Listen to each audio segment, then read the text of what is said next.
शुक्रिया सक्सेना जी। इस अपॉर्चुनिटी के लिए मैं आपका धन्यवाद देना चाहूंगा। और आज का जैसे टॉपिक आपने हम लोगों ने डिसाइड करा है कि रक्त संबंधित विकारों के बारे में आज हम लोग बातचीत करेंगे। इसके बारे में मैं कुछ स्लाइड्स जो हैं जो प्रेजेंटेशन है वो मैं दूंगा, और उसके बाद मैं और डॉक्टर गौरव हम लोग मिलकर कुछ जो भी सवाल जवाब रहेंगे उनका हम लोग उनका उनका सवाल जवाब के हिसाब से हम लोग आगे बढ़ेंगे। तो मैं आपसे अनुमति चाहूंगा स्क्रीन शेयरिंग के लिए।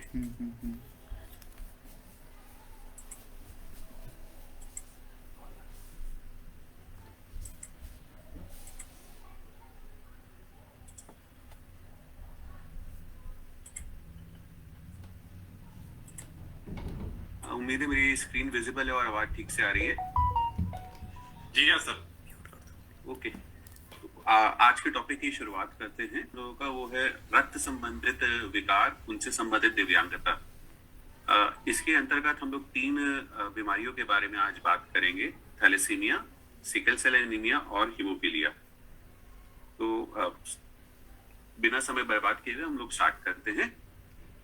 पहले हम लोग थैलेसीमिया और सिकल सेल एनीमिया के बारे में बात करते हैं। ये दोनों जो है हीमोग्लोबिन संबंधित विकार हैं। अगर हम लोग देखें, जो हीमोग्लोबिन का जो मॉलिक्यूल जो होता है वो 2 तरीके का बना रहता है। इसके अंदर 2 तरीके की चेन रहती है, अल्फा और बीटा, और दोनों मिलकर काम कर रहे होते हैं। बीच में इसके आयरन का एक लोह का मॉलिक्यूल रहता है जिसके साथ ऑक्सीजन का संचारण रक्त में रहता है। अगर किसी कारणवश जन्मजात यूजुअली अगर ये अल्फा या बीटा चेन्स कम रहती हैं, ये कम मात्रा में बनती है, तो उसको हम लोग थैलेसीमिया कहते हैं। अगर हम लोग इस चित्र में देखें, नॉर्मल इंसान में HbA जो है उसमें दोनों अल्फा और बीटा चेन्स होती हैं। ये लगभग 95% से ऊपर रहती हैं। इस तरह का हीमोग्लोबिन को HbA कहते हैं हम लोग। इसके विपरीत HbF जो है, ये हमारा जो जन्म से पहले का जो हीमोग्लोबिन है उसका मेन अंग ये रहता है, जो कि एडल्ट में या लगभग 1 साल में बच्चों के बाद जो है शरीर में केवल 1% से भी कम रह जाता है। जो भी ये अलग अलग तरह के हीमोग्लोबिन शरीर में बनते हैं, ये अलग अलग जीन्स के आधार पे बन रहे होते हैं। और नवजात शिशु से लेकर एडल्ट्स में ये इन सबकी जो जीन्स जो होती है वो अलग अलग रहती है। इसी संबंध में अगर देखा जाए तो जो एनीमिया जो है या खून की कमी जो है, उसको हम लोग 2 तरीके से डिफाइन करते हैं। या तो हीमोग्लोबिन की कमी हो, या फिर जो रक्त को जो हीमोग्लोबिन को कैरी करने वाले शरीर के अंदर जो ले जाने वाले सेल्स होते हैं, रेड ब्लड सेल या लाल सेल, उनकी कमी हो। इसकी वजह से क्या रहता है कि शरीर के अलग अलग अंगों में ऑक्सीजन की सप्लाई जो है वो ठीक से नहीं हो पाती है। हमें ये समझना रहेगा कि एनीमिया जो है ये कोई अपने आप में बीमारी नहीं होती है, बल्कि एक तरीके का ये सिम्टम होता है, या फिर बीमारी का जो है बीमारी का ये मैनिफेस्टेशन होता है ये। ठीक है। इसमें जो वर्ल्ड जो WHO जो है उसने हीमोग्लोबिन को अलग अलग तरीके एनीमिया को अलग अलग तरीके से डिफाइन करा है।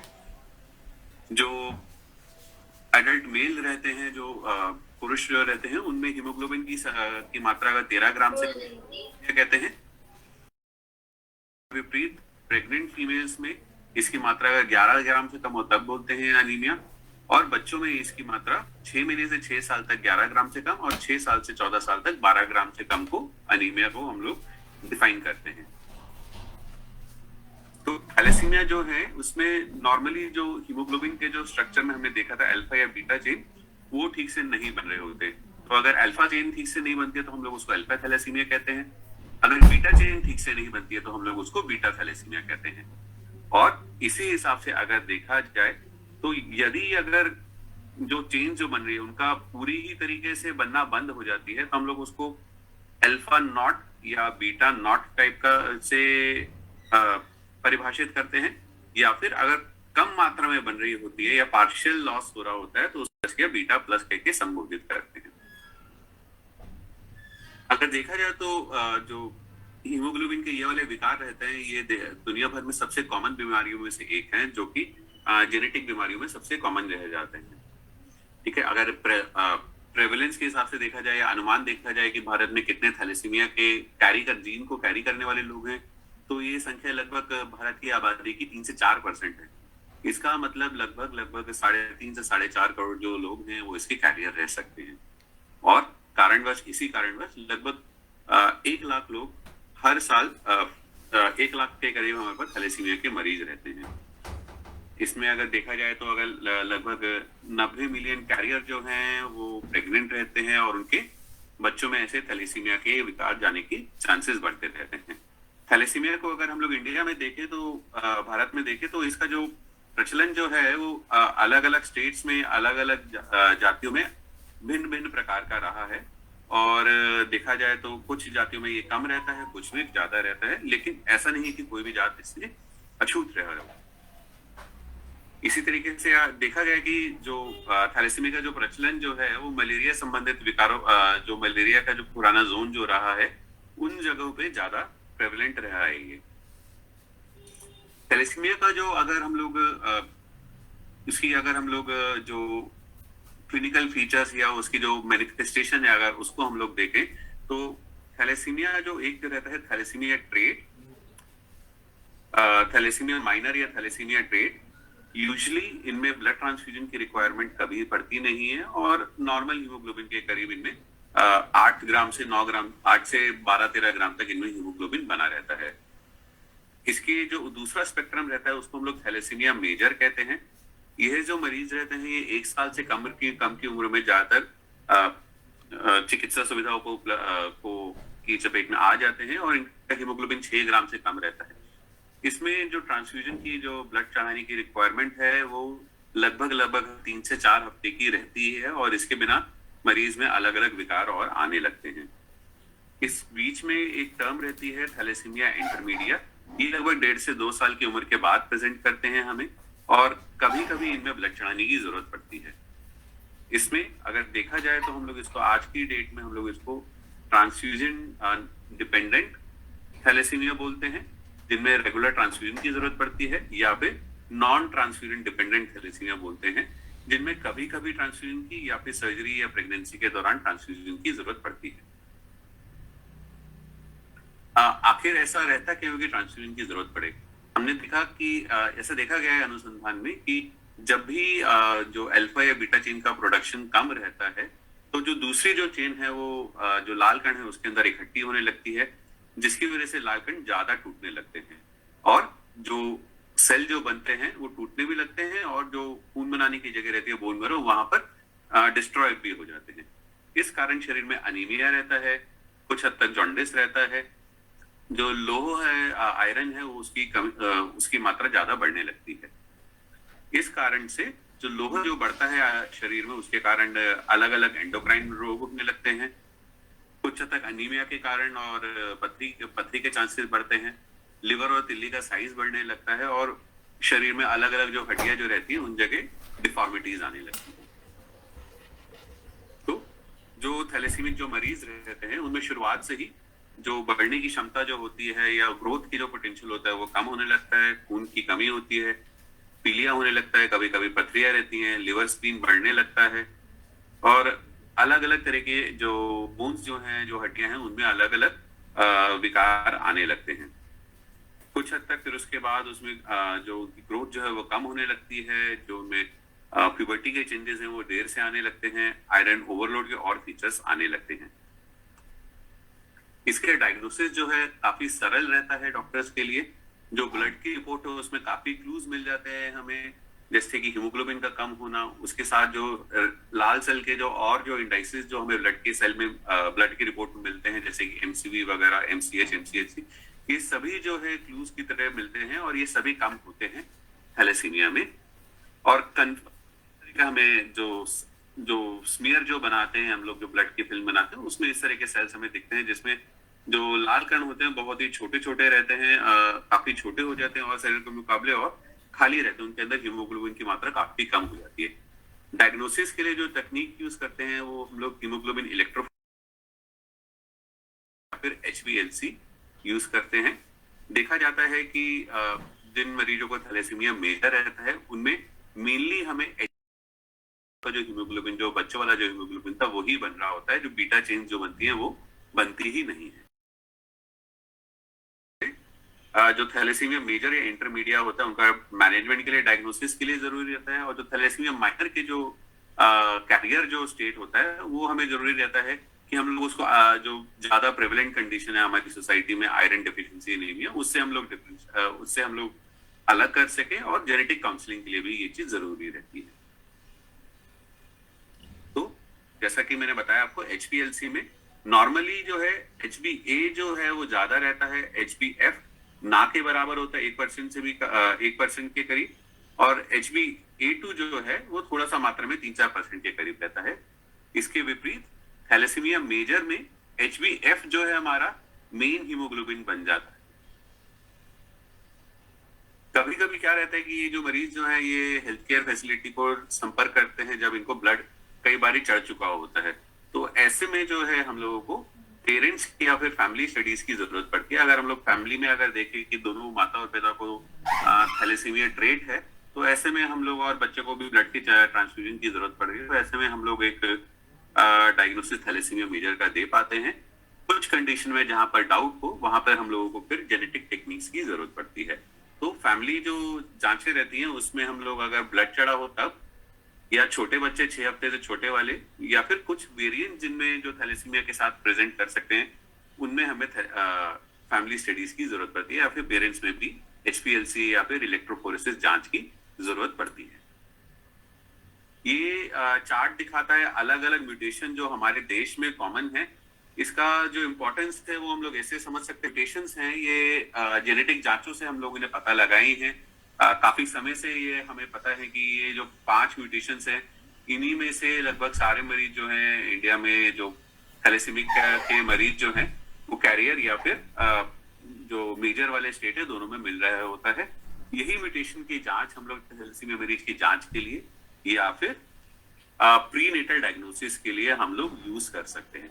प्रीनेटल डायग्नोसिस मतलब जो प्रेगनेंसी के दौरान हम लोग माँ में जो है चेक कर सकते हैं 10 से 12 हफ्ते पर, या फिर 12 से 14 हफ्ते पे, या फिर 20 हफ्ते से पहले अलग अलग तरीकों से हम लोग सैंपल ले सकते हैं जो अंतर पलने वाले शिशु का, और उनको हम लोग इन म्यूटेशंस के जरिए देख सकते हैं कि बच्चे में वो विकार है कि नहीं।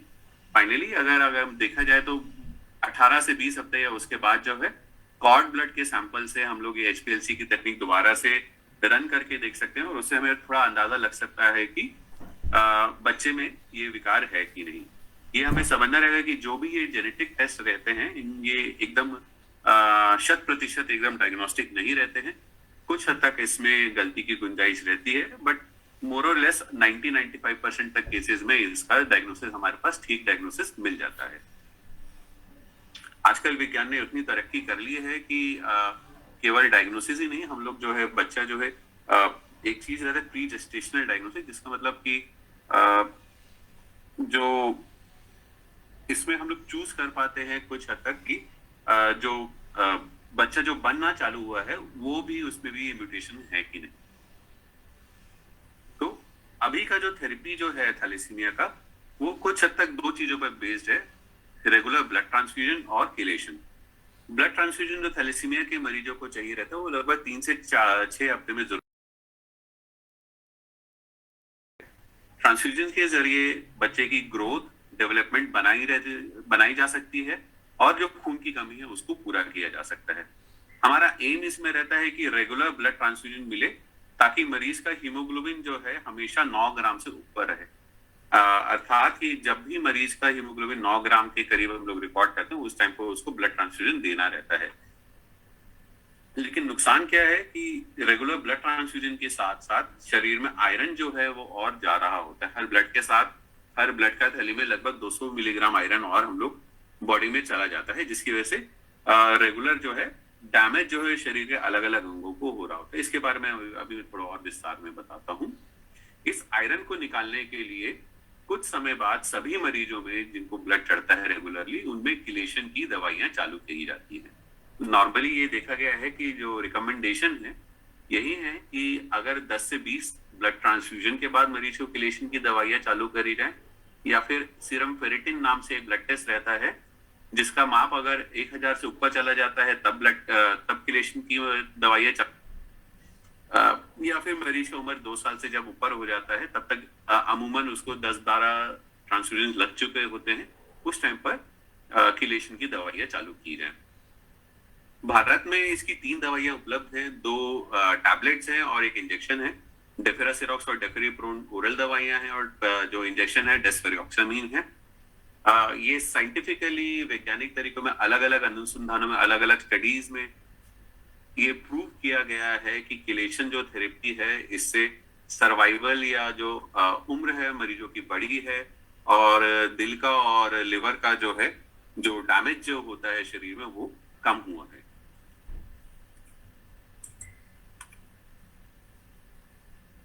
सो ब्लड ट्रांसफ्यूजन केवल थैलेसीमिया मेजर ही नहीं, कभी कभी थैलेसीमिया इंटरमीडिएट के मरीजों में भी जरूरत पड़ती है। उन मरीजों में जिनमें स्क्रीन का साइज ज्यादा बढ़ने लगे या ग्रोथ फेलियर होने लगे उनमें जरूरत पड़ती है, या फिर जो प्यूबर्टी के जो चेंजेस हैं या फिर एडोलेसेंट जो चेंजेस है वो ना आए तब जरूरत पड़ती है, या फिर उन मरीजों जिनमें बोन्स में या हड्डियों में चेंजेस आने लगे उनमें भी जरूरत पड़ती है ब्लड ट्रांसफ्यूजन।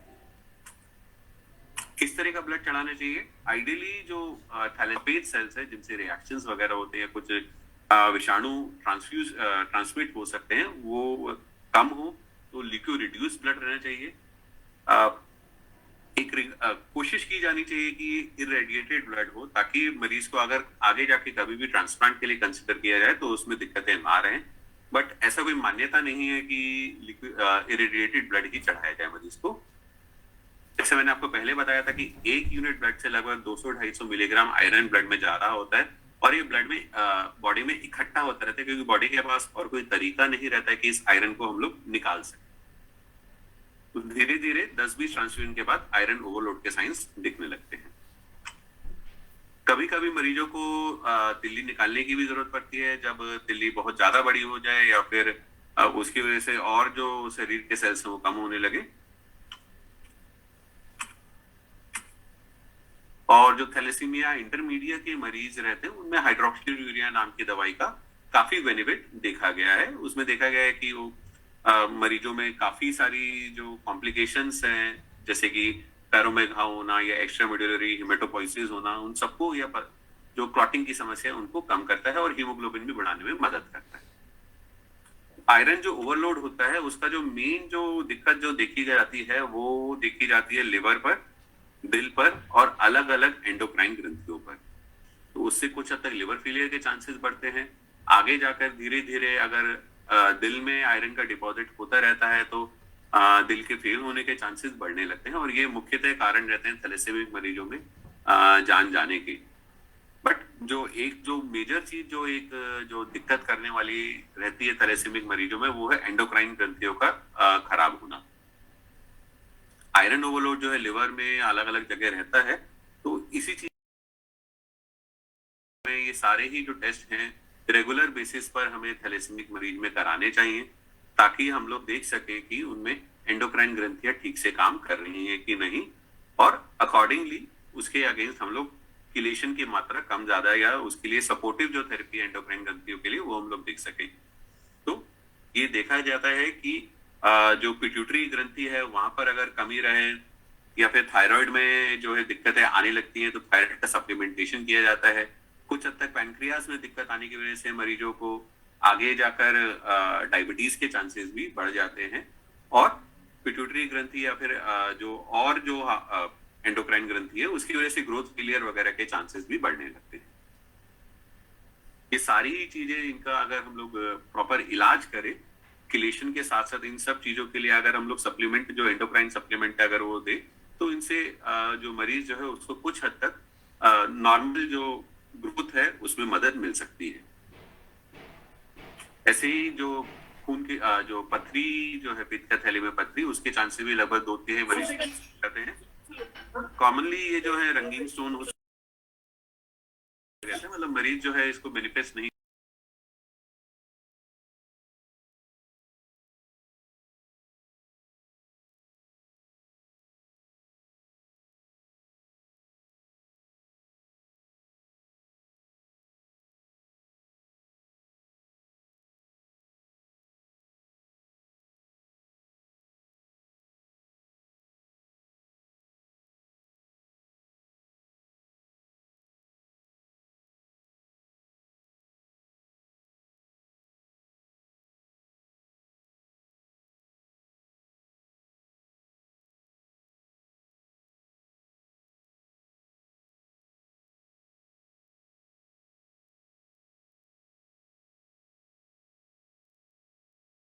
अगर वो सिबलिंग डोनर नहीं मिल पाता है तो जो दुनिया में जो अलग अलग HLA की रजिस्ट्रीज जो बनी हुई है उनसे, या फिर कुछ हद तक कुछ केसेस में देखा गया है कि जो ट्रांसप्लांट है उनसे भी मरीज को ट्रांसप्लांट के लिए लिया जा सकता है।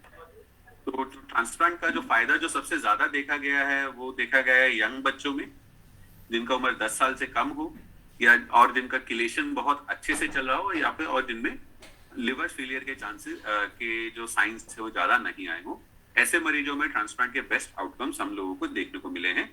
लेकिन जो ट्रांसप्लांट के जो साइड इफेक्ट्स हैं, जैसे कि इम्यूनिटी कम रहना, या फिर एक विकार रहता है ग्राफ्ट वर्सेस होस्ट जीवीएसडी वो होना, या फिर इन्फेक्शंस के चांसेस, ये थैलेसीमिया के मरीजों में ट्रांसप्लांट को लेकर एक लिमिटिंग फैक्टर या फिर नेगेटिव फैक्टर्स रह सकते हैं। तो थैलेसीमिया में रहकर देखना हमें ये रहेगा कि शुरुआत में और समय के हिसाब से हर 3 से 6 महीने में हम लोग फेरिटिन की जांच करें, और उसके बाद हर साल लिवर का MRI करें, इको देखें, बोन में देखेंगे कैसा है उनका डेंसिटी, और अलग अलग जो एंडोक्राइन ग्रंथियां उनके टेस्ट हम लोग रेगुलरली करें, और 3-3 महीने में फेरिटिन का जांच करें, और जो किलेशन की दवाइयां चल रही है उनके हिसाब से लिवर किडनी की जांच और CBC का जांच हम लोग नियम से देखते हैं। तो जो थैलेसीमिया की एक मरीज की जो केयर जो है आजकल एक मल्टी स्पेशलिटी टाइप की केयर हो गई है, जिसमें हम हेमेटोलॉजिस्ट, बच्चों के डॉक्टर, लिवर के डॉक्टर, दिल के डॉक्टर, एंडोक्राइन ग्रंथियों के डॉक्टर, जेनेटिक काउंसलर, फर्टिलिटी के doctor, social workers, nurse specialist, सब लोग मिलकर काम करते हैं, तभी मरीजों के जो बेस्ट आउटकम है वो हमें मिल पाते हैं। जैसे मैंने आपको शुरुआत में बताया था कि ये बीटा थैलेसीमिया के बारे में था। नेक्स्ट हम लोग थोड़ा सा ब्रीफली हम लोग संक्षेप में हम लोग अल्फा थैलेसीमिया के बारे में पढ़ेंगे। अल्फा थैलेसीमिया जो है डिलीशन टाइप की म्यूटेशन से होता है, जिसमें अल्फा जो चेन जो है वो शरीर में बनना कम हो जाती है। इसका जो प्रचलन जो है लगभग बीटा थैलेसीमिया जैसे ही रहता है, और जो एकदम जो इसके मोस्ट खराब जो इसका जो फॉर्म रहता है उसको HB बार्ट कहते हैं। ये नॉर्मली एकदम जन्म के समय ही मैनिफेस्ट कर जाता है, और लाइफ के साथ इसका थोड़ा मुश्किल रहता है, और बच्चे जो है बिना ट्रांसफ्यूजन केस में जी नहीं पाते हैं। इसके साथ अगर 3 अल्फा जीन गायब हो तो उसमें HBH डिसीज रहती है। इसमें थैलेसीमिया इंटरमीडिएट की तरह ये बिहेव करता है। इस तरह के सेल्स उसमें देखने को मिलते हैं, छोटे सेल्स जो लाल सेल छोटे होते हैं और हीमोग्लोबिन कम होता है उसमें, और उसका टेस्ट भी आसानी से हम लोग एक HBH टेस्ट कर सकते हैं, या फिर जेनेटिक टेस्ट से हम लोग पता लगा सकते हैं अल्फा थैलेसीमिया के बारे में। नेक्स्ट हम लोग बात करते हैं सिकल सेल एनीमिया के बारे में। सिकल सेल एनीमिया भी जो है एक तरीके का रक्त का विकार है, जिसमें जो बीटा चेन है उसमें कुछ जो पोजीशन पे कुछ एक चेंज आता है, और जो प्रोटीन जो है उसका वो ठीक से नहीं बनता है।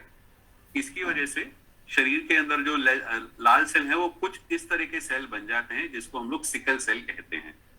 तो सिकल सेल जो है ट्रेट जो रहता है उसमें HPLC, इसका डायग्नोसिस भी HPLC के थ्रू ही रहता है। तो जो सिकल सेल ट्रेट है उसमें HPS जो है जो S हीमोग्लोबिन है वो लगभग 40% के करीब रहता है, और जो पूरा जो सिकल सेल डिसीज जिसको बोलते हैं उसमें लगभग 90% तक HBS रहता है।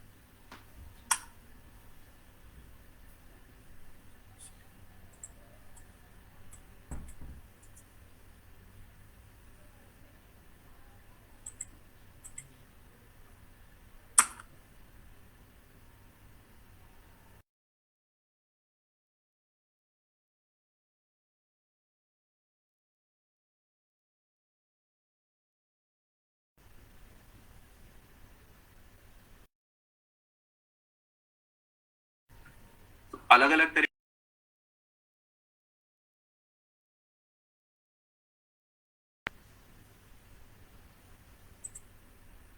सिकल सेल एनीमिया, सिकल के भी हेट्रोजाइगस फॉर्म रहते हैं, या फिर जो अलग जैसे कि केवल सिकल के ही अलग अलग हीमोग्लोबिन के साथ कॉम्बिनेशन में भी हमें मिल सकता है। इसमें जो हमारे जो दिल्ली और दिल्ली के आसपास के रीजन में कॉमन है, और सिकल और बीटा का कॉम्बिनेशन काफी कॉमनली हमें देखने को मिल रहा होता है। तो सिकल में क्या होता है कि सिकल के जो सेल्स जो होते हैं, जब थोड़ा भी शरीर में ऑक्सीजन की कमी होती है तो वो इस तरह के सिकल सेल बन जाते हैं। नॉर्मल RBC इस तरह के सिकल सेल बन जाते हैं, और धीरे धीरे ये फिर जो है शरीर में चलने में दिक्कत होता है और ये बनकर एक गट्ठा टाइप का इसको बना लेते हैं और फिर आगे जाकर ये शरीर में जो रक्त प्रवाह है, जो खून की नलियां जो रहती है, छोटी नलियां, वहां पे जाकर अटक जाते हैं और उसको ब्लॉक कर देते हैं और इसकी वजह से अलग अलग तरह के क्राइसिस या फिर अलग अलग ऑर्गन्स में डैमेज देखने को इसमें मिलता है। तो इसका जो इसके भी जो सिम्टम्स हैं ये एज के हिसाब से रहते हैं। यूजुअली जन्म के समय एसिम्प्टोमेटिक होता है या कोई पता नहीं चलता है। पहले 6 महीनों में हाथों में सूजन या हैंड फुट सिंड्रोम नाम से इसका प्रेजेंटेशन रहता है, जिसमें हाथों की उंगलियों में इसमें सूजन रहती है। उसके बाद बचपन में जो है तिल्ली बढ़ने लगती है या फिर जो दर्द के जो क्राइसिस जिसको हम लोग बोलते हैं वो मिलने लगते हैं या फिर कभी कभी दिमाग में जो क्लॉटिंग के साइंस इसमें मिलने लगते हैं। और बड़े बच्चों में बोन्स में अलग अलग जगह क्लॉटिंग के साइन मिलते हैं या फिर अलग अलग इंटरनल जो ऑर्गन जो है शरीर में वहां पर क्लॉट होने की वजह से या फिर खून की कमी होने की वजह से दिक्कतें आती हैं।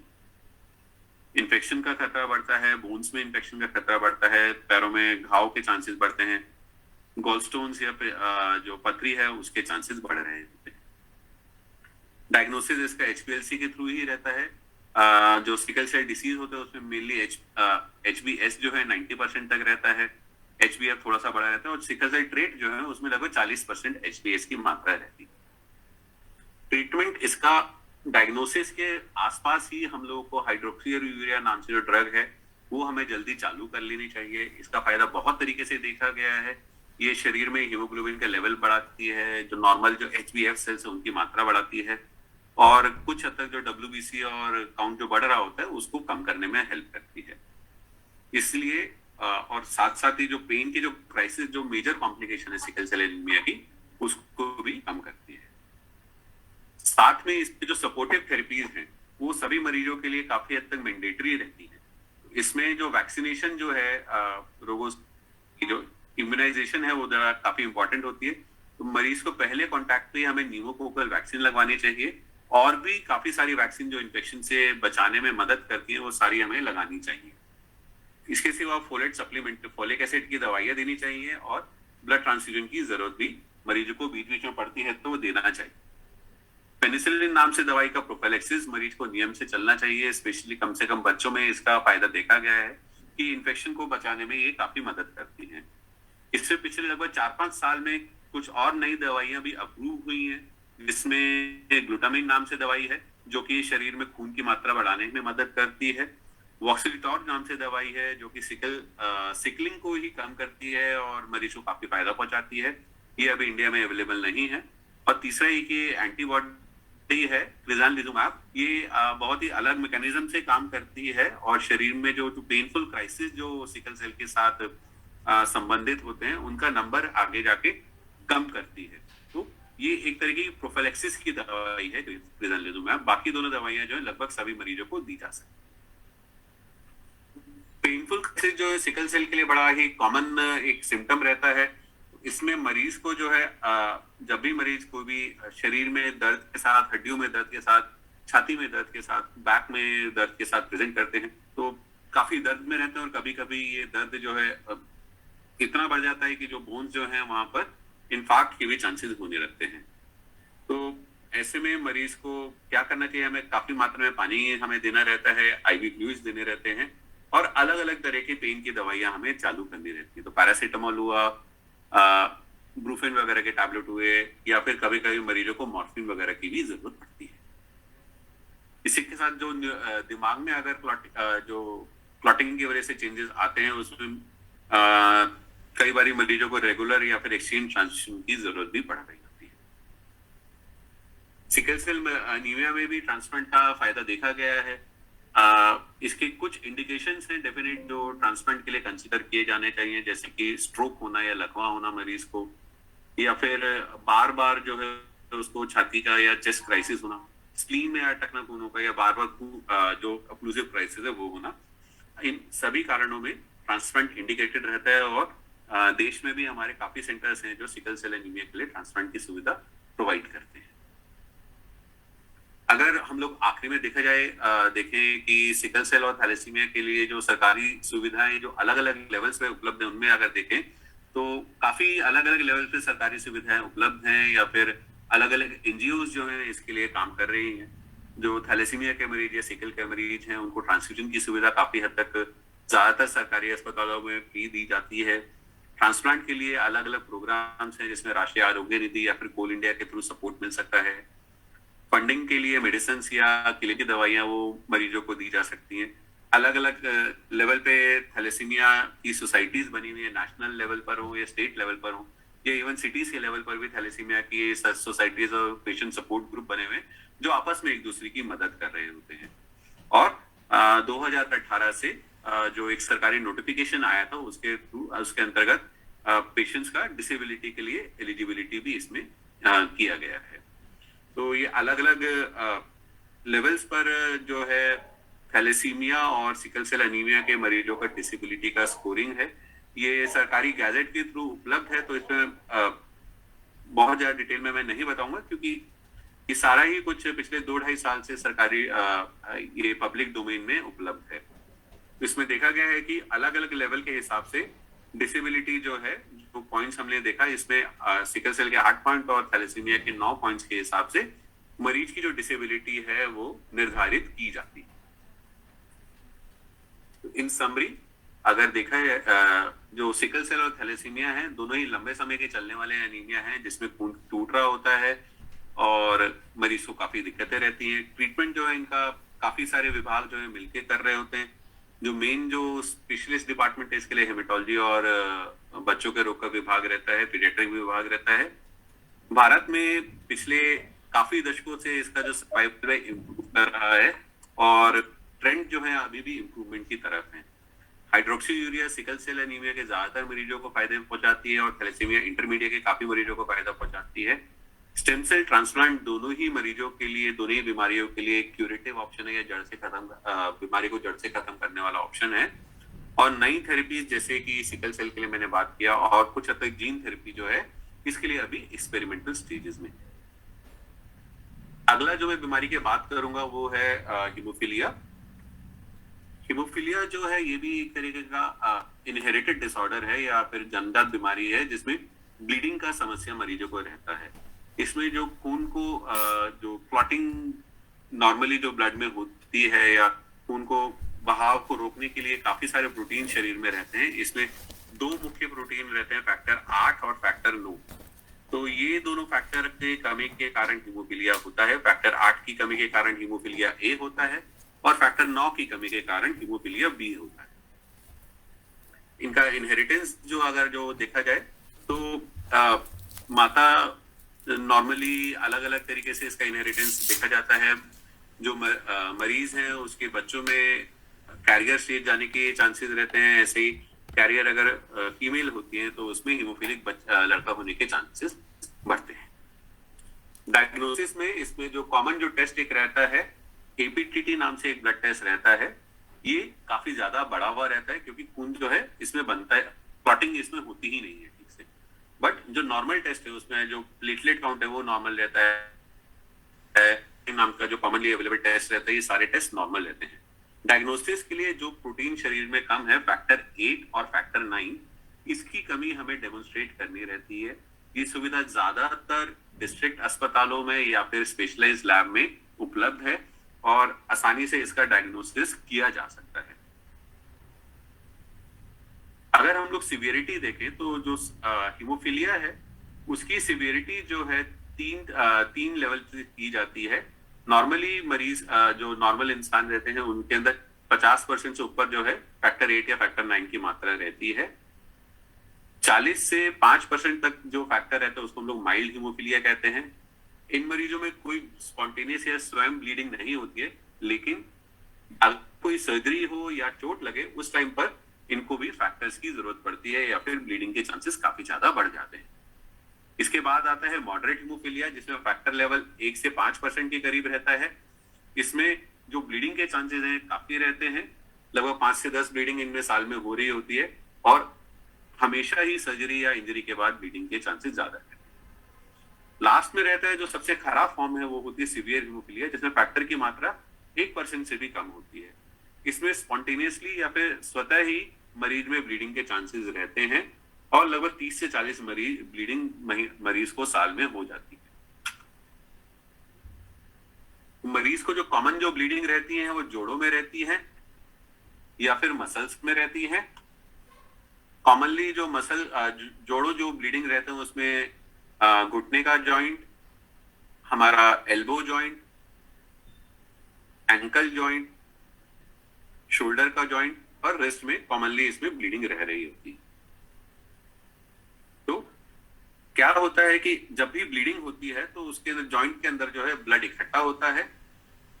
इमीडिएटली जो उससे दिक्कत आती है वो पेन और स्वेलिंग होने लगती है, मरीज को दर्द रहता है, सूजन आती है और जो मूवमेंट जो होती है जॉइंट की वो रिस्ट्रिक्ट होने लगती है।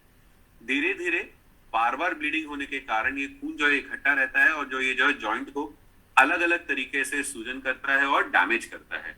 और फाइनली इसमें क्या होता है कि जॉइंट पूरी तरीके से डैमेज हो जाता है और उसकी वजह से मरीज को विकार होता है और मूवमेंट काफी हद तक रिस्ट्रिक्ट हो जाती है या फिर एक लिमिट के बाद हो ही नहीं पाती है। ऐसे जॉइंट को हम लोग टारगेट जॉइंट कहते हैं। ये जो जॉइंट जो होता है टारगेट जॉइंट, इसमें बार बार ब्लीडिंग के चांसेस भी और ज्यादा बढ़ जाते हैं। ब्लीड को आइडेंटिफाई करने का बड़ा जो हीमोफीलिया के मरीज होते हैं वो सभी जान जाते हैं कि हाँ ब्लीड होना चालू हुआ है जब एक हल्का सेंसेशन आने लगता है जोड़ के अंदर। सो टिंगलिंग या बबलिंग सेंसेशन टाइप का बोलते हैं। अगर उस समय अगर उपचार ना किए जाए तो ब्लीड की मात्रा बढ़ने लगती है। इस समय जो है मरीज को स्वेलिंग बढ़ने लगती है, दर्द होने लगता है और जॉइंट जो है थोड़ा सा गर्म भी होने लगता है। और बार बार ब्लीडिंग के कारण वहां पे जो जॉइंट का जो कवरिंग होता है साइनोवियम, वो बड़ा ही फूल जाता है और आसपास की जो मसल जो होती है वो भी कमजोर होने लगती है और फाइनली जॉइंट जो है धीरे धीरे एक पोजीशन में आके रुक जाता है और मूवमेंट्स भी मरीज की कम। तो ये तो जॉइंट्स ब्लीड की बात हुई। इसके अलावा अगर देखा जाए तो कुछ जो जगह हैं जैसे कि दिमाग में ब्लीड होना या फिर गले में ब्लीड होना या छाती में ब्लीड होना या पेट में ब्लीड होना, ये ऑल्दो अनकॉमन है या उतना कॉमनली नहीं होती है, लेकिन ये जो है जानलेवा ब्लीडिंग बन सकती है।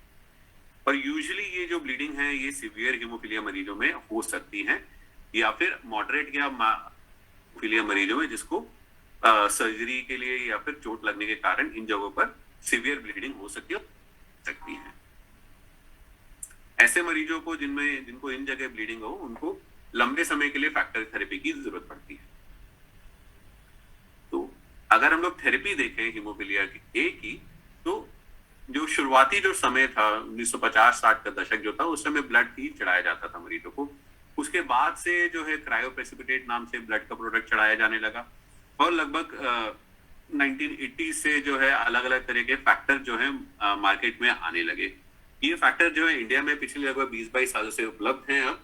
और पहले ये जो फैक्टर थे ये प्लाज्मा से बन रहे होते थे और अब जो है पिछले लगभग 20 सालों से अलग अलग रिकॉम्बिनेंट टेक्नोलॉजी से बने हुए फैक्टर अब मार्केट में उपलब्ध हैं।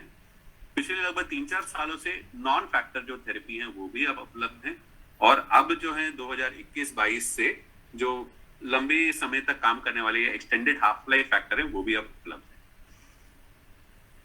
कुछ हद तक ऐसे ही जो डेवलपमेंट है हीमोफीलिया बी में भी रहा। शुरुआत में ब्लड या फिर प्लाज्मा चढ़ाया जाता था, फिर क्रायोप्रेसिपिटेट, फिर प्लाज्मा डिराइव्ड फैक्टर और फिर बाद में रिकॉम्बिनेंट फैक्टर इसमें भी आने लगे। तो जो हीमोफीलिया का जो ट्रीटमेंट है वो भी थैलेसीमिया की तरह मल्टी डिसिप्लिनरी ट्रीटमेंट रहता है और जो इमीडिएट जो ब्लीडिंग हुआ है उसमें हमें फैक्टर चढ़ाने की जरूरत रहती है। इसको हम लोग ऑन डिमांड थेरेपी बोलते हैं।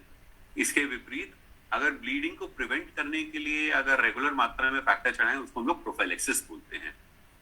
साथ ही में जो हीमोफीलिया का जो जॉइंट जो टारगेट जॉइंट हो गया है उसको ठीक करने के लिए फिजियोथेरेपी की जरूरत पड़ती है या कभी कभी स्पाइनोवेक्टमी की या जो जॉइंट का जो कवरिंग है उसको हटाने की जरूरत पड़ती है। पेन मेडिकेशंस का कॉमनली जरूरत पड़ता है। इसमें पैरासीटामोल या कॉक्स-2 इनहिबिटर नाम की दवाइयां इसमें दी जाती हैं और सपोर्टिव थेरेपी में जैसे कि ब्लीडिंग के टाइम पर ट्रांएक्सामिक एसिड या विटामिन डी वगैरह का रोल भी इसमें दिया है। तो कोई भी मरीज को फैक्टर चढ़ाने हीमोफीलिया के ट्रीटमेंट से पहले हमें देखना चाहिए कि उसका फैक्टर डेफिशिएंसी की सीवियरिटी क्या है, टाइप कौन सा है और कोई भी अगर प्रोसीजर प्लान कर रहे हैं या फिर कहाँ पर ब्लीड है उसके हिसाब से उसको फैक्टर की मात्रा डिसाइड की जाती है। आखिरी देखा जाता है कि मरीज को इनहिबिटर नाम की इनहिबिटर या एंटीबॉडीज तो फैक्टर के अगेंस्ट नहीं बनी। जब भी ब्लीडिंग हो, जितना जल्दी हम लोग ट्रीटमेंट स्टार्ट करें उतना ज्यादा अच्छा रहता है। अगर कोई भी डाउट हो तब भी फैक्टर देने में कोई हर्ज नहीं है। तो ये सभी हीमोफीलिया मरीज को ये बोला जाता है कि अगर आपको ब्लीडिंग का डाउट लग रहा है या कोई भी ऑरा टाइप का चीज लग रहा है तो आप फैक्टर एक बार ही ले लीजिए, उसके साथ साथ आप हेल्थ केयर फैसिलिटी को संपर्क करिए। और फैक्टर के साथ ही प्राइस जो है, जो सपोर्टिव थेरेपी का अंग रहता है, वो ब्लीडिंग को कम करने में या फिर प्रिवेंशन के लिए सबसे अच्छा रहता है। प्राइस में क्या रहता है? प्रोटेक्शन, जो भी जहां भी ब्लीडिंग हुआ है उस अंग में मूवमेंट कम करें, वहां पे रेस्ट करें और बर्फ की उसमें सिकाई करें। बर्फ को एक कपड़े में बांधकर 15-15 सेकंड के लिए रखना रहता है, थोड़ा कंप्रेशन दें और पैर को या फिर जो भी जोड़ जो है उसको हल्का सा उठा के रखें ताकि स्वेलिंग धीरे धीरे मात्रा में कम हो सके। इसके साथ सबसे जरूरी जो मात्रा है कि सही मात्रा, जो सबसे जरूरी पॉइंट जो है ये है कि सही मात्रा में जो भी फैक्टर जो है हीमोफीलिया ए अभी जो कम है मरीज को वो दिया गया। तो फैक्टर 8 का जो एक जो कमर्शियली अवेलेबल जो फैक्टर्स जो रहते हैं, जो बाजार में जो फैक्टर मिलते हैं, उसमें एक जो फैक्टर 8 का यूनिट है वो 2% फैक्टर 8 की मात्रा बढ़ाता है और फैक्टर 9 के जो प्रोडक्ट हैं वो 1% बढ़ाते हैं। और उसी हिसाब से इनका डोज कैलकुलेट किया जाता है। फैक्टर को इंजेक्शन के थ्रू दिया जाता है और एक लेवल एक मेंटेन किया जाता है जिससे कि ब्लीडिंग बंद हो सके उस साइड पे और कुछ हद तक प्रोफिलैक्सिस आगे दिया जा सके। जो फैक्टर 8 जो है दिन में 2 बार ही दिया जाता है ज्यादातर, और फैक्टर 9 जो है दिन में 1 बार ही दिया जाता है। तो इसी में देखा गया है कि जो अलग अलग जगह की ब्लीडिंग होती है वहां पर अलग अलग मात्रा में फैक्टर दिए जाने की जरूरत रहती है। अगर जोड़ में ब्लीडिंग है तो हमें फैक्टर लेवल लगभग 40% के करीब रखना रहता है। मसल या फिर जो सीवियर साइड वाली ब्लीडिंग जो हमने देखा था उसमें 50 से 100% तक फैक्टर रखना रहता है। दिमाग में ब्लीडिंग या फिर सर्जरी से पहले लगभग 100% के करीब फैक्टर का लेवल रखना रहता है। जो जरूरी चीज है वो ध्यान रखना कि ब्लीडिंग को जितना जल्दी हम लोग रोकें वो ज्यादा अच्छा है ताकि डैमेज ज्यादा ना रहे। इसलिए मरीज को फायदा रहता है कि अगर 2 घंटे के अंदर ही ब्लीड में अगर फैक्टर उसको लग जाए, इससे दर्द भी कम रहता है, जो ओवरऑल जो डिसेबिलिटी है वो भी चांसेस कम होने लगते हैं।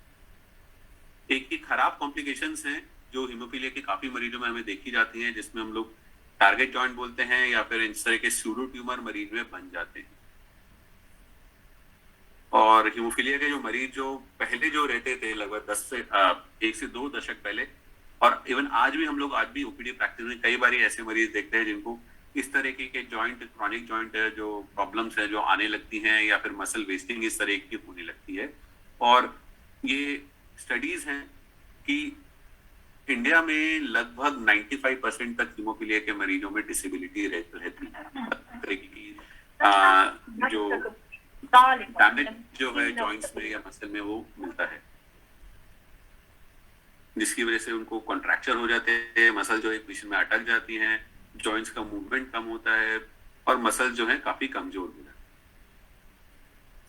और ये जो डिसेबिलिटी है ये देर से नहीं 5-6 साल की उम्र से ही चालू हो जाती है और बाय द टाइम वो 25 साल के होते हैं लगभग 80% मरीजों में ऐसे कुछ ना कुछ टारगेट जॉइंट्स या डिफॉर्मिटीज देखने को मिल जाती है। ये सारी जो है स्टडीज इंडिया से हैं और ये लगभग केवल 1 दशक पुरानी है। तो उसका इम्पैक्ट क्या होता है कि 3 में से 1 बच्चा जो है अपनी एजुकेशन छोड़ देता है, आधे मरीजों को एम्प्लॉयमेंट नहीं मिल पाती है और काफी मरीजों में डिसेबिलिटी ऐसा रहता है कि उनको अपने डेली के काम करने में भी दिक्कत होती है। इसके विपरीत जो डेवलप्ड कंट्रीज हैं जहाँ पे फैक्टर एडिक्वेट मात्रा में मिल रहा होता है वहां पे लाइफ काफी हद तक सिंप्लीफाइड रहती है। इतना सिंप्लीफाइड कि वहां के कुछ जो हीमोफीलिया के मरीज हैं, ये एक मरीज रहे एलेक्स डॉसेट, ये सीवियर हीमोफीलिया ए के मरीज रहे और ये साइक्लिस्ट हैं, इन्होंने कॉमनवेल्थ का मेडल भी जीता है। तो उस हद तक लाइफ के जो है नॉर्मलसी जो है काफी हद तक बाहर के देशों में देखने को मिल जाती है। और बाहर में देखा गया है कि कुछ हद तक जो है आज जो है जो लाइफ स्पैन जो है या उम्र जो है बाकी और लोगों के मुकाबले कुछ हद तक यूएस या फिर और जगह देखने को मिलती है। इसे होता क्या है, कारण क्या है इस चीज का, वो है केवल प्रोफाइलैक्सिस के कारण। प्रोफाइलैक्सिस जो डेवलप्ड कंट्रीज है वहां पर रेगुलर फैक्टर प्रोफाइलैक्सिस मिल रहा होता है। कई बार मरीज को अगर आपने जन्म से पहले, जन्म के टाइम पर या फिर जल्दी आपने डाउट के साथ पहले ही अगर पकड़ लिया है तो उस टाइम पर जॉइंट में ब्लीडिंग होने से पहले ही कई बार प्रोफिलैक्सिस मिल जाता है, जिसकी वजह से जो नंबर ऑफ ब्लीडिंग है जॉइंट्स में या फिर अलग अलग जगह या डिसेबिलिटी है वो काफी कम हो जाती है, और कभी कभी ब्लीडिंग होती ही नहीं है मरीज को, जिसकी वजह से जॉइंट डैमेज ना के बराबर रहता है और क्वालिटी जो है लाइफ की वो मेंटेन रहेगी। एम क्या होता है प्रोफिलैक्सिस का कि जो सीवियर हीमोफीलिया के मरीज हैं उसमें हम लोग फैक्टर की मात्रा 1 से 5% के करीब रखें, ताकि स्पॉन्टेनियस ब्लीडिंग उनकी काफी कम हो सके, या फिर 5% के ऊपर तक चले जाए जब उनको ब्लीडिंग के चांसेस, स्पॉन्टेनियस ब्लीड के चांसेस लगभग मिनिमल या 0 के करीब। 3 तरह के प्रोफिलैक्सिस देखे गए हैं, प्राइमरी, सेकेंडरी या टर्शियरी प्रोफिलैक्सिस। प्राइमरी प्रोफिलैक्सिस वो रहता है जब ट्रीटमेंट जो है कोई भी जॉइंट डैमेज होने से पहले करी जाए, और जो पहला ब्लीड जब आपके पास मरीज आया उसी टाइम पर उसको ट्रीटमेंट स्टार्ट की चली जाए, और उम्र नॉर्मली 3 साल से कम। इसके विपरीत जो टर्शियरी प्रोफिलैक्सिस रहता है वो तब होता है जब जॉइंट में कुछ डैमेजेस हो चुके हैं और उस टाइम पे मरीज को रेगुलर प्रोफिलैक्सिस दी जाए। सो एटलीस्ट 85% अगर टाइम मरीज को अगर कंटिन्यूअस प्रोफिलैक्सिस मिलता है तो उसका फायदा देखा जाए। प्रोफिलैक्सिस का डोज जो है हीमोफीलिया ए और बी में अलग अलग रहता है। हीमोफीलिया ए में हफ्ते में 3 बारी प्रोफिलैक्सिस दिया जाता है, हीमोफीलिया बी में हफ्ते में 2 बारी प्रोफिलैक्सिस दिया जाता है। अलग अलग मात्रा में प्रोफिलैक्सिस दिया जा सकता है। इसका जो डोज जो है काफी वेरिएबल रहता है, और कुछ भी डोज में अगर हम लोग प्रोफिलैक्सिस देने में मरीज को कामयाब रहते हैं, अगर वो रेगुलर मिल रहा होता है तो जो स्पॉन्टेनियस ब्लीड के चांसेस हैं वो कम होने लगते हैं, चाहे वो लो डोज हो। इवन कुछ स्टडीज आई हैं इंडिया में जिसमें 10 यूनिट्स पर केजी हफ्ते में 1 बारी भी दिया गया हो, उससे भी जो है ब्लीडिंग का जो मात्रा जो है, स्पॉन्टेनियस ब्लीडिंग की जो मात्रा है वो कम होने लगी। एडवांटेज क्या है, जो लगभग 3-4 ब्लीड के ऊपर आ जाती है, और जॉइंट डैमेज जो है लगभग ना के बराबर हो जाता है, और कुछ हद तक जो है नॉर्मल जॉइंट या फिर मिनिमल डैमेज वाला जॉइंट हम लोग मेंटेन कर पाते हैं। कुछ जो फॉल्स जो बिलीव्स हैं प्रोफिलैक्सिस के बारे में, ये हम लोग बात कर लेते हैं। एक बिलीफ है कि प्रोफिलैक्सिस से इनहिबिटर की मात्रा बढ़ सकती है। स्टडीज ये प्रूव कर चुकी हैं कि इनहिबिटर का जो नंबर है वो लगभग बराबर रहता है, जिनको प्रोफिलैक्सिस मिला था पहले या फिर बाद में, कोई इसमें फर्क नहीं है। और इनवेरिएबली ये मिथ है कि प्रोफिलैक्सिस का खर्चा बहुत ज्यादा होता है, लेकिन अगर हम लोग बेनिफिट्स देखें प्रोफिलैक्सिस के ओवरऑल ऑन डिमांड थेरेपी के बारे में, तो काफी लॉन्ग टर्म में ये काफी चीप हो जाता है, क्योंकि अगर आपको ऑन डिमांड में बार बार ब्लीडिंग रहता है तो अमूमन जो फैक्टर की जो कंजम्पशन है वो लगभग बराबर सी हो जाती है, कई बार ज्यादा रहती है। और कभी कभी जब मरीज को सर्जरी के या जरूरत पड़े तो उसमें तो बहुत ही ज्यादा मात्रा में फैक्टर लग रहा होता है। तो इसलिए प्रोफिलैक्सिस से अगर ब्लीडिंग से बचा जा सकता है तो इससे अच्छा तो और कुछ हो ही नहीं सकता है। इसमें नेक्स्ट जो चीज आती है कि प्रोफिलैक्सिस हम लोग हॉस्पिटल में ना बुलाकर मरीज को घर के लिए फैक्टर दें और खुद अपने आप ही इंजेक्शन लगा सके। इससे फायदा क्या क्या है, जिसको हम लोग होम थेरेपी कहते हैं, कि कोई भी ब्लीडिंग हो या ऑरा हो, मरीज तभी भी एक तो फैक्टर लगा सकता है। शुरुआत में अगर ब्लीडिंग हो तो उस टाइम पर अगर उसी टाइम पे फैक्टर दिया है तो डोज भी थोड़ा कम रहती है, और टाइमिंग भी जो है मरीज का बच रहा होता है। घर पर वो आराम से इंजेक्शन लगवा सकते हैं, तो छुट्टी वगैरह की घर से या स्कूल से वो उनको जरूरत नहीं पड़ती, और पेशेंट को भी काफी हद तक इंडिपेंडेंट रहती है। जो नेक्स्ट लेवल जो है इसमें, जो हमारी जो हाफ लाइफ के प्रोडक्ट है वो जो कॉमनली जो इंडिया में अवेलेबल है वो थे, बट इससे बेटर भी हो सकता है। किस तरीके से, अभी जो स्टैंडर्ड हाफ लाइफ वाले प्रोडक्ट्स हैं उसको हफ्ते में 3 बार लगाना पड़ता है, ये बार बार लाइन की जरूरत पड़ती है, 3 बार मरीज को छुट्टी लेने का जरूरत पड़ता है काम से, या अस्पताल आने का जरूरत पड़ता है, और फैक्टर का जरूरत पड़ता है। इसके बावजूद भी हफ्ते में या साल भर में देखा जाए तो मरीज को 2-3 बारी या 5 बारी तक ब्लीड कई बारी देखने को मिल जाती है। तो एक सोल्यूशन, एक अच्छा सोल्यूशन जो अवेलेबल है वो है एक्सटेंडेड हाफ लाइफ प्रोडक्ट, या जो लंबे समय के लिए काम करें वैसे प्रोडक्ट जिनका हाफ लाइफ जो है लगभग 1.5 गुना रहता है। तो वो जो नॉर्मल प्रोडक्ट्स रहते हैं उनसे 1.5 से 2 गुना तक लंबे काम करते हैं। और बाहर की कंट्रीज में इनका जो कंजम्पशन है, जो EHL प्रोडक्ट है, वो धीरे धीरे बढ़ने लगा है। तो पहले जैसे अगर हम लोग ये 2017 में वहां पे EHL प्रोडक्ट बिल्कुल यूज नहीं होता, तो लगभग 40% मरीजों में EHL प्रोडक्ट अब काफी हद तक मिलती है। बेनिफिट क्या है कि आपका जो फ्रीक्वेंसी चढ़ाने का वो कम हो जाता है, तो मरीज को अस्पताल आने की या होम केयर की जरूरत कम पड़ती है, जो लाइन की जरूरत है वो एक्सेस जरूरत पड़ती है, आराम से मरीज कंफर्टेबली लगवा सकते हैं, और कुछ हद तक जो फैक्टर की मात्रा है बॉडी में वो भी ज्यादा रहती है, और ब्लीडिंग का चांसेस जो है और कम हो जाते हैं। तो फाइनली जो ईएचएल जो है उनका कॉस्ट इम्प्लीकेशन भी देखा जाए तो वो भी ओवरऑल जो है कुछ हद तक से उसके कंपेरेबल या उससे सस्ते ही पड़ते हैं। इंडिया में भी अब धीरे धीरे प्रोफिलैक्सिस की तरफ ये एबिलिटी काफी बढ़ी है। तो इंडिया में भी अगर पिछले 5 सालों में देखा जाए तो अलग अलग तरह के जो प्रोडक्ट्स हैं, जो प्लाज्मा डेराइव्ड फैक्टर्स थे वो कम होने लगे हैं, और जो रिकॉम्बिनेंट फैक्टर है अब इस टाइम पे मेजरली वही फैक्टर अवेलेबल है इंडिया में, और ईएचएल प्रोडक्ट जो है पिछले 1-2 साल से वो भी अब मिलने लगे। इसके सिवा जो हीमोफीलिया के जो मरीज हैं उसमें कुछ चीजों का ध्यान रहना रहता है कि उनको मसल में कोई इंजेक्शन नॉर्मली नहीं लगवाना रहता है। घर में जो भी अपॉइंटेड जो जगह रहे, शार्प या फर्नीचर की जो चीजें, उनको जरा उनसे बचना रहता है, उनको कम रहना रहता है। बैंडेज वगैरह घर पे रखना रहता है। पेन किलर जो एनसेड दवाई है वो नहीं देनी रहती है, और हेवी स्पोर्ट जो है, जो चोट लगने वाले खेल जो है उनको थोड़ा बहुत अवॉइड करना चाहिए। सॉफ्ट टॉयज वगैरह अलाउड हैं, फैक्टर कॉन्सेंट्रेट आप घर पे रख के बहुत अच्छा रहता है। जल्दी अगर कोई भी ट्रॉमा हो या हेडेक वगैरह हो या डेंजर साइंस कुछ भी तरह का रहे तो जल्दी से जल्दी हेल्थ केयर फैसिलिटी को कांटेक्ट करना चाहिए, और प्रीनेटल डायग्नोसिस के लिए भी कोशिश करना चाहिए। डॉक्टर मुकुल, अब हम क्वेश्चंस आप थोड़ा सा फिनिश करें। बस जी डॉक्टर करो। तो ये हीमोफीलिया पेशेंट्स का अभी का है, और जो फ्यूचर में कुछ हद तक ये थेरेपीज जो है अब जो अवेलेबल है, एक्सटेंडेड हाफ लाइफ प्रोडक्ट्स और अलग अलग नॉन फैक्टर जो थेरेपीज हैं वो अवेलेबल होने वाली है कुछ समय में। तो अब हम लोग देखते हैं कि जो हीमोफीलिया के मरीज हैं वो एडल्टहुड में ठीक ठाक हालत में रहते हैं, फैमिलीज हैं उनकी सर्जरीज हो रही हैं, और काफी हद तक नॉर्मल हाइट उनके हम लोग देख पाते हैं।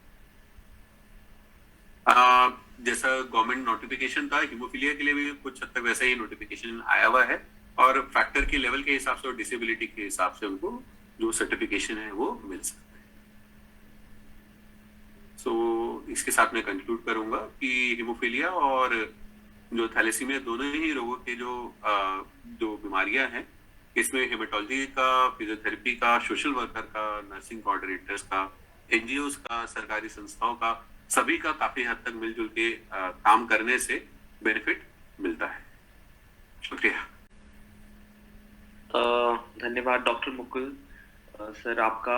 आपने काफी अच्छी तरीके से तीनों डिसऑर्डर्स का विवरण किया है, और मैं बिना विलंब करे कुछ जो प्रश्न है जो हमारे दर्शकों ने पूछे हैं मैं आपके सामने रखता हूँ।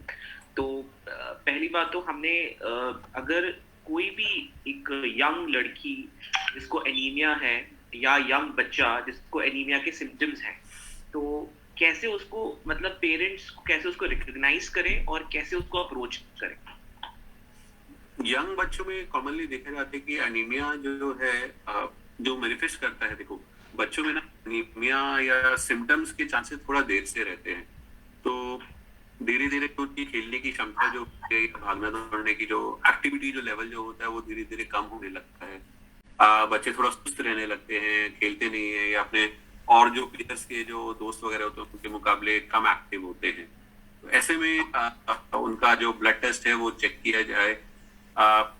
अगर कुछ हद तक अगर हम लोग देखें तो उनकी हथेलियां जो है कुछ पीली पड़ने लगती हैं, या आंखों में जो है कुछ हद तक पता लगाया जा सकता है पेरेंट्स के द्वारा भी कि खून की कमी है कि नहीं। अगर थोड़ा भी डाउट रहता है तो ऐसे में आप किसी भी लेवल के हेल्थ केयर सुविधा को अगर कांटेक्ट करते हैं तो बहुत ही कॉमन ब्लड टेस्ट है सीबीसी या हीमो, वो किया जा सकता है, और उससे लोगों को अनीमिया में जो डेवलपमेंट जो है उसके बारे में पता लग सकता है कि मरीज का हीमोग्लोबिन वगैरह कैसा है, और किस तरह के टेस्ट की आगे जरूरत है अनीमिया का कारण पता करने के लिए।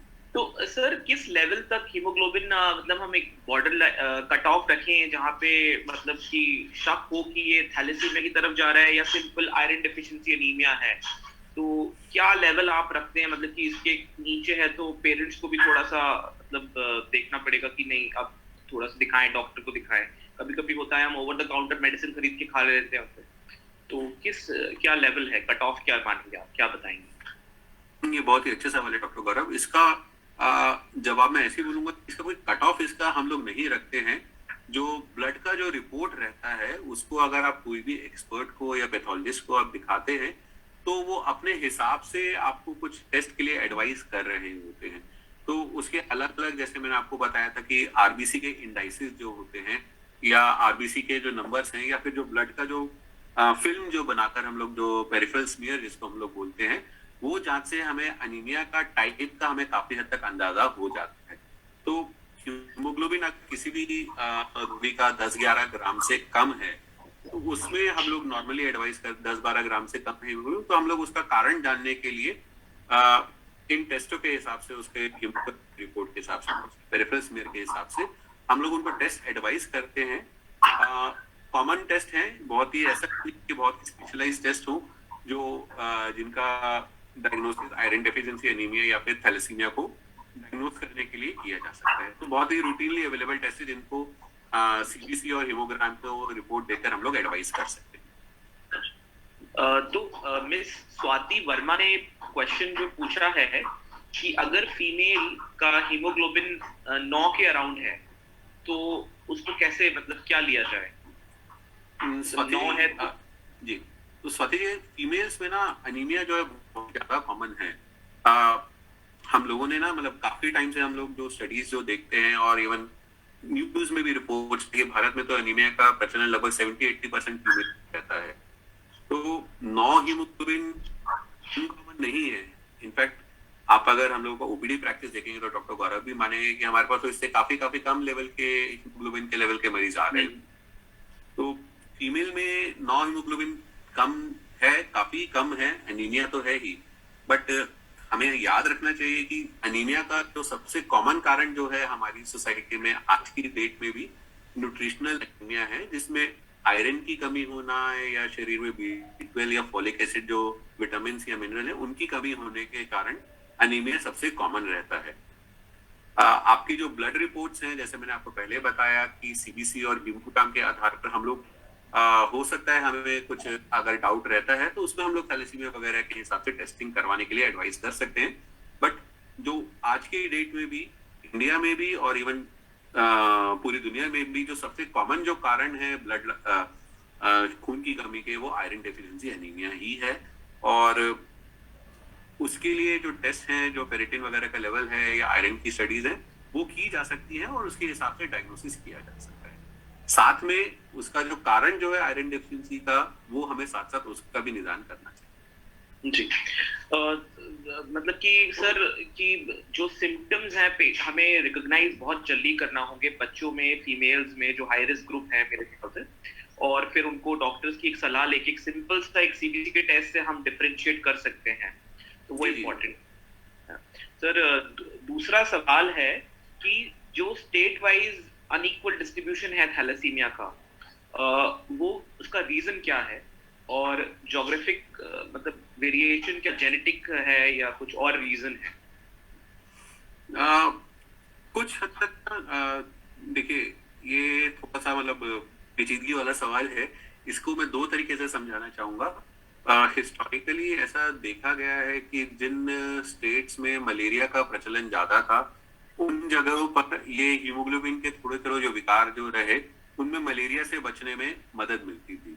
तो इन एरिया में जो लोग जो सदियों से जो बसे चले आ रहे हैं वहां पर थोड़ा सा जो चाहे वो थैलेसीमिया की हो या सिकल की हो, उनमें जो है वहां के लोगों में ज्यादा रही है। तो ये थोड़ा सा जो परसेंटेजेस है थैलेसीमिया और सिकल की म्यूटेशन का, ये इस तरह से डिस्ट्रीब्यूशन में फर्क आता है। बट आज की डेट में अगर आप देखो तो हम लोग बोलते हैं ना अब तो एक ही दुनिया है और मूवमेंट लोगों का इतना ज्यादा है कि ये है कि मैं गुजरात से हूँ या छत्तीसगढ़ से हूँ या मैं पंजाब से हूँ, ऐसा कुछ होता ही नहीं है। तो जो स्कूल टाइम मरीज आता है तो आप मरीज देख के उनका स्टेट भूल जाते हो। जी, मेडिकल स्कूल्स में जो टीचिंग थी कि थैलेसीमिया या sickle cell anaemia Punjab belt में कॉमन है, वो अब थोड़ा सा आई थिंक अब नहीं होगा मेरे ख्याल से। अब शायद से चेंजेस हैं, पेशेंट जहाँ से हमें देखना पड़ेगा सही से कि पेशेंट को क्या सिम्टम है और क्या उसकी ब्लड इन्वेस्टिगेशंस हैं। बिल्कुल जी, बिल्कुल। और मिक्सिंग पॉपुलेशन का इतना ज्यादा है कि उसमें आपको अलग अलग तरह के ना जो कंपाउंड स्टेट्स हैं वो देखने को मिल रहे होते हैं। जी जी जी।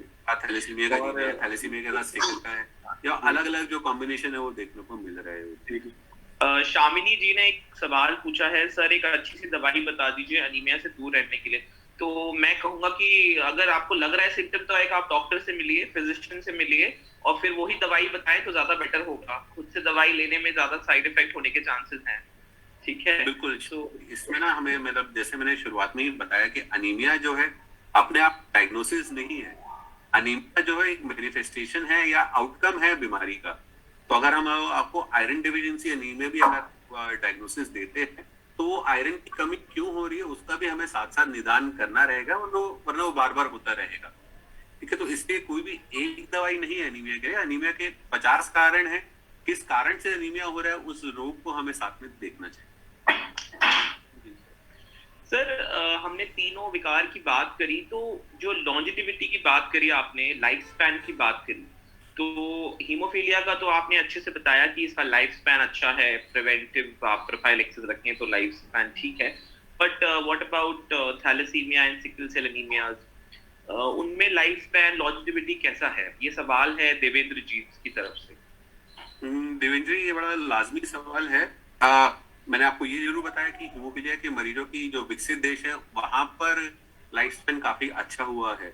लेकिन आज भी जो इंडिया में अगर आप देखेंगे 50 प्लस या 60 प्लस कितने हीमोफीलिया के मरीज है तो वो नंबर बहुत कम है, क्योंकि प्रोफिलैक्सिस जो है वो पूरा या ऑन डिमांड ट्रीटमेंट जो है एडुकेट मात्रा में या ठीक से नहीं मिल पाता है ज्यादातर मरीजों को, और वो कहीं ना कहीं बीच में कभी लाइफ थ्रेटनिंग या जो जानलेवा जो ब्लीडिंग है वो होती है और वो कभी कभी दिक्कत कर जाती है।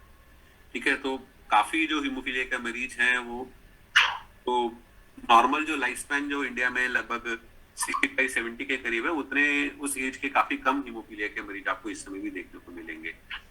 के विपरीत थैलेसीमिया का और सिकल सेल सुधर रहा है। सुधर में इसलिए मैं बोलूंगा क्योंकि कुछ समय पहले ऐसा बोला जाता है कि थैलेसीमिया के मरीज अगर 20-30 तक जी रहे हैं तो वो बहुत अच्छा है।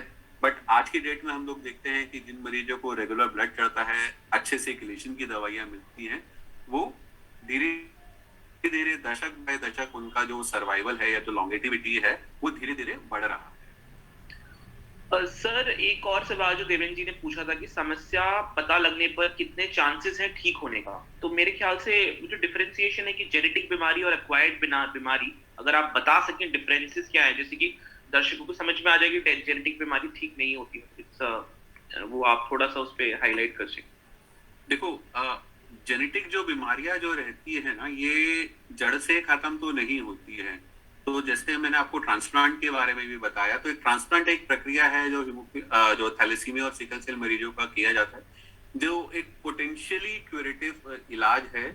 लगभग अगर हम लोग क्यूर के हिसाब से अगर सोचें तो बाकी जो ज्यादातर जेनेटिक बीमारियां हैं वो जड़ से खत्म नहीं होती हैं। उनको हम लोग कंट्रोल कर सकते हैं। जैसे हीमोफीलिया में हम लोग फैक्टर वगैरह देकर ब्लीडिंग कंट्रोल कर सकते हैं। थैलेसीमिया के मरीजों में हम लोग रेगुलर ब्लड चढ़ाकर या फिर किलेशन की दवाइयों के साथ हम लोग उसकी जो कॉम्प्लिकेशंस है उसको हम लोग मैनेज कर सकते हैं। लेकिन जड़ से ये खत्म बीमारी नहीं होती है।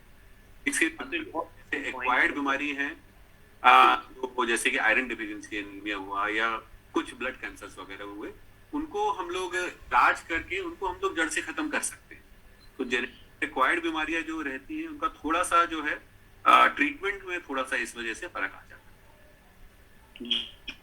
तो हमें समझना जरूरी है कि इन बीमारी का कंटिन्यूस प्रोसेस है और उनको आपको फॉलो करना पड़ेगा, आपके फिजिशियन को, आपके हेमाटोलॉजिस्ट को, आपके पीडियाट्रिशियन को, कि जिससे कि आपको कॉम्प्लिकेशन ना हो, और prevention is the basic care for these patients.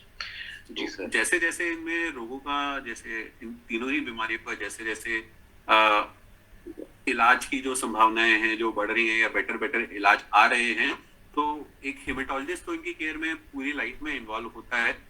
But जो धीरे देखा जाता है कि पीडियाट्रिशियन के साथ साथ जो जनरल मेडिसिन के डॉक्टर्स हैं उनका भी इसमें रोल जो है अब धीरे धीरे बढ़ता जा रहा है। तो डॉक्टर गौरव भी अब धीरे धीरे जो थैलेसीमिया के, हीमोफीलिया के मरीज हैं वो और ज्यादा मात्रा में आने लगते हैं।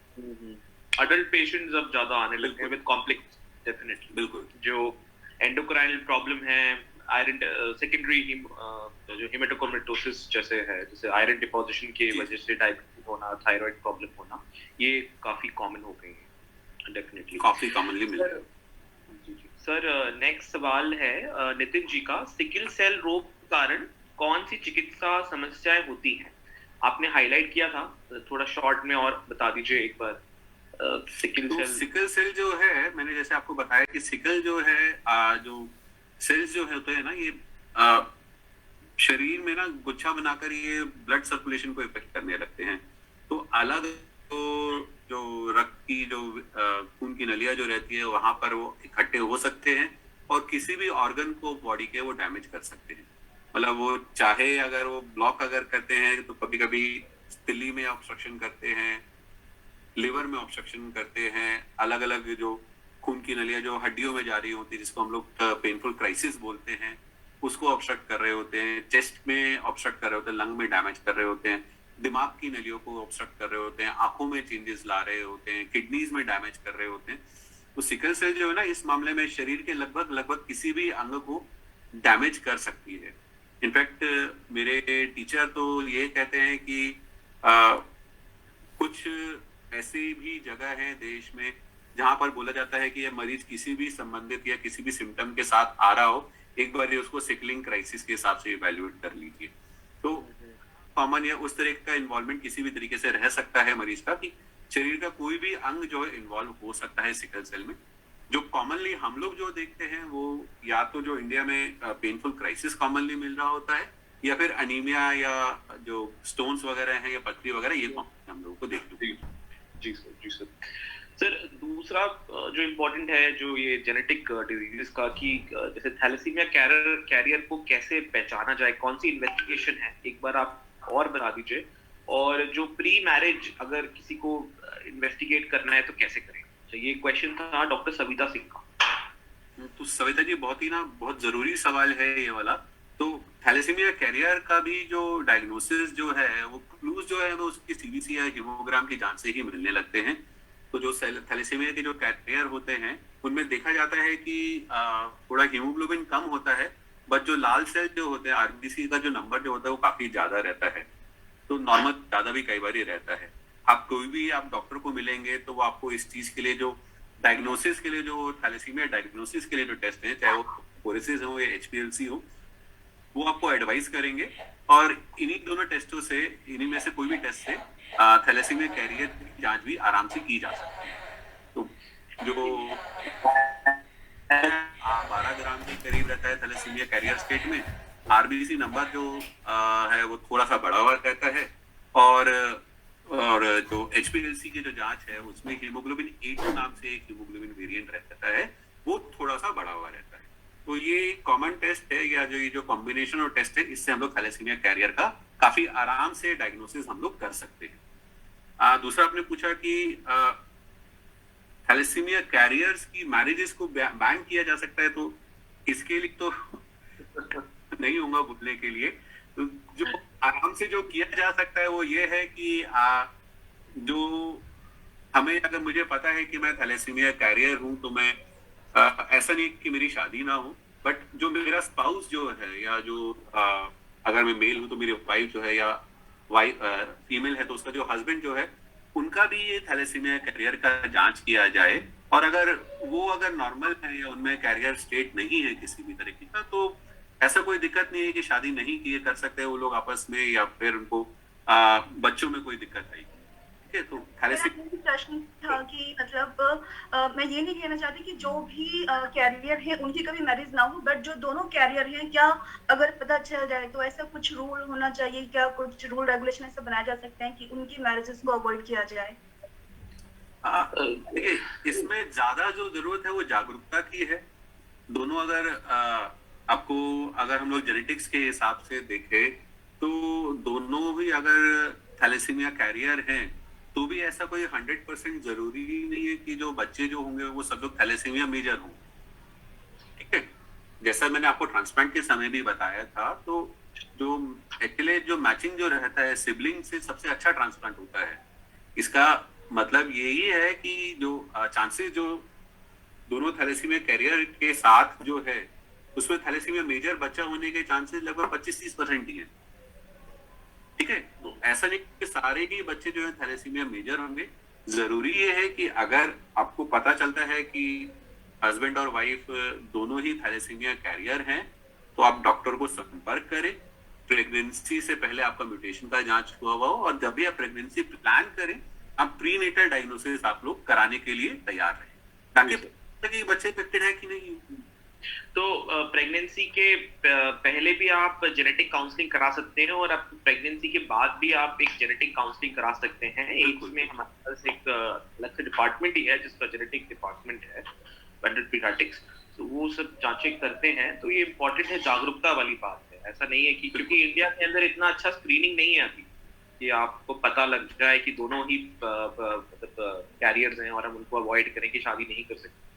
तो ये बात तो थोड़ा सा और दूसरा सवाल ये है कि जिन्हें थायराइड होता है, क्या वे थैलेसीमिया पेशेंट्स को रक्त दे सकते हैं? पूजा शर्मा जी ने कुछ गाइडलाइन तो ऐसा नहीं है कि थायराइड के मरीजों को रक्त देना मना रहता है। मेरे ख्याल से ऐसा कोई गाइडलाइन नहीं है कि थायराइड के या हाइपोथायराइड या कम या ज्यादा वाले मरीज जो लोग हैं वो रक्तदान नहीं कर सकते, रक्तदान कर सकते। दूसरा क्वेश्चन जो लक्ष्मा महाजन जी ने पूछा है कि फैमिली मैरिजेस इनहेरिटेड डिजीजेस को प्रमोट करते हैं क्या? तो यस सर, आप गौरव इसका जवाब आप दीजिए। नहीं, ये एक थोड़ा सा कमेंट करना अभी सही नहीं है, बट डेफिनेटली अगर आप शादी फैमिलीज के बीच में होती है तो डेफिनेटली जो रिसेसिव जीन्स होते हैं वो कंबाइन होके फिर डिजीजेस प्रमोट कर सकते हैं। तो वो थोड़ा सा एक फैमिली काउंसलिंग, और वो जैसे कि है जेनेटिक, अगर कोई फैमिलियल बीमारी चल रही है आपके फैमिली में, तो डेफिनेटली आप डॉक्टर की सलाह लीजिए कि आपकी फैमिली में ये बीमारी है, अब आप टेस्ट करना चाहते हैं बच्चों को या नहीं करना चाहते हैं। तो आई थिंक उसका जवाब यही सही होगा। और थोड़े से क्वेश्चंस और हैं कि विटामिन डी लेवल का effect on bleeding in bones का क्या इफेक्ट है, क्या कोरिलेशन है haemophilic patients? Vitamin D level अगर कम है, विटामिन डी जो है ना, की कमी जो है बड़ी कॉमन है हमारे देश में। तो कुछ साल पहले जब हम लोग पढ़ाई कर रहे होते थे, तो गौरव भी मानेंगे ये बात कि सभी लोगों को विटामिन डी की कमी देख लिया जाता था। बट अभी धीरे धीरे ये देखा गया है कि विटामिन डी का काम तो है, बट कोई भी रोग में जो पैथोजेनेसिस जो है या रोग को बढ़ाने का जो है वैसा काम ज्यादा नहीं है। तो सप्लीमेंटेशन की जरूरत है। एक normal vitamin D bone growth के लिए जरूरी है, बोन की स्ट्रेंथ के लिए जरूरी है, बट विटामिन डी की कमी से ब्लीडिंग ज्यादा हो, इसके ऊपर बहुत ज्यादा शोध नहीं, ठीक है, शोध नहीं। जी सर। तृप्ति सक्सेना जी ने पूछा है कि कॉम्प्लिकेशन, जो मेजर कॉम्प्लिकेशंस होती हैं हीमोफीलिया की, वो क्या होती हैं? तो मेजर कॉम्प्लिकेशन जैसे, और एक और सवाल है कि अर्ली डिटेक्शन, अर्ली सिम्टम्स क्या होते हैं? जैसे कि पता लग जाए कि ये हीमोफीलिया के लिए जांच अब करानी चाहिए। मेरे ख्याल से इसकी जागरूकता बहुत कम होगी कि हीमोफीलिया की कोई आगे रह के जांच कराए कि मुझे ब्लीडिंग एपिक्टेसिस हो रहा है। बहुत लोग आते हैं नेजल ब्लीड के साथ, कितने लोग ही हीमोफीलिया की जांच कराते हैं?